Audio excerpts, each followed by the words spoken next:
After interviewing Matt and Pete Hinwood at Mainline Overland back in June, Jeremy and I started making plans for the Mid-Atlantic Overland Festival in Huntington, Pennsylvania. After spending a few too many days in Manhattan, Jeremy rolled out early and made his way south into Pennsylvania.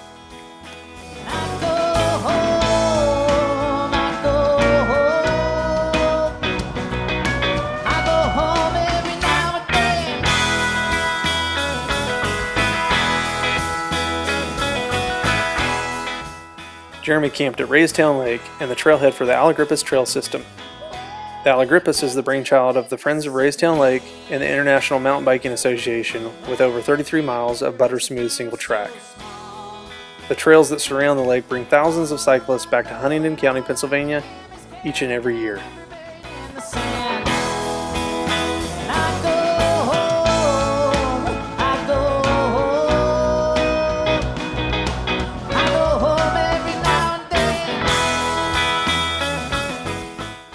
I caravanned up to the festival from Southwest Virginia with the guys at Blue Ridge Overland Gear. We covered most of the trip on I-81, and we were meeting Jeremy en route. By the time we arrived and started setting things up, the first of a series of classes from Overland experts was underway. We spent most of the first day visiting with other vendors and traded stories with some old friends, while Overland experts shared valuable tips on vehicle recovery. I was born full of spirit with a smile on my face and the sun in my eye. On the day that I turned 16, $16 changed my life. I got 2 bags of Hugo Boy tobacco, a 6-pack of Bud bottles from the boy up the street. Went out to the trestles, trying to find some trouble, but I didn't have to look that hard. No, I didn't have to look that hard, 'cause trouble... Run-In Combat Strategies set up shop next to us and pulled in a great crowd for their Go Bag class. They covered a series of scenarios and provided solutions for responding to emergencies when off the beaten path.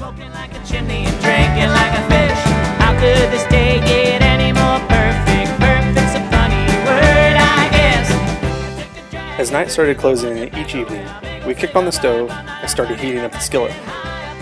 Jeremy whipped up fajitas for dinner, burritos for breakfast, while I supplied the mojitos and margaritas for spirits.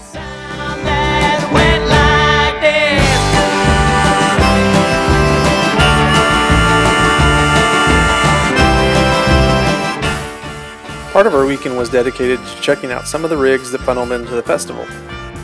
At the top of our list was this 84 FJ60. Adolfo, the owner, bought this cruiser 2 years ago.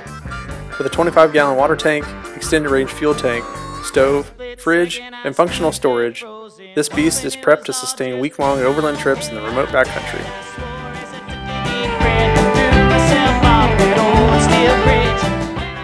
With some support from the crowd, we took first place in the Film Fest for episode 4 and left Pennsylvania with a set of Max tracks from Outback Proven, but the festival wasn't complete without an evening dancing to the echoes of some local talent. The Caleb Griffin Band sent their tunes across the valley as the sun set on an epic weekend.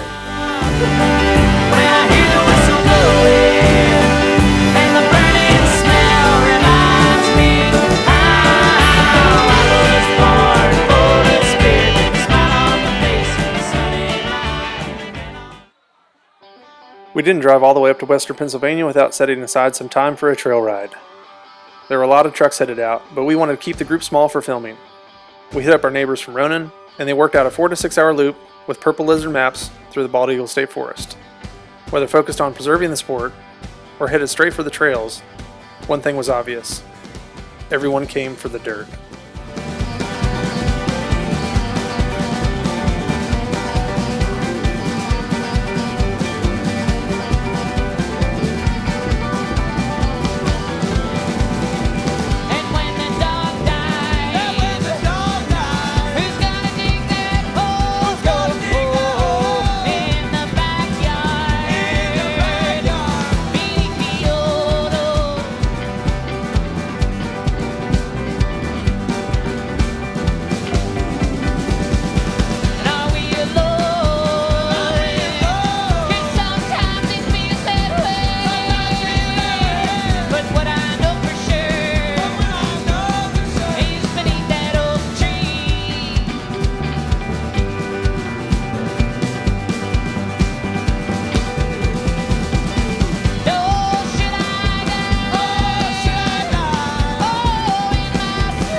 So the bugs out here are actually completely eating me alive at the moment.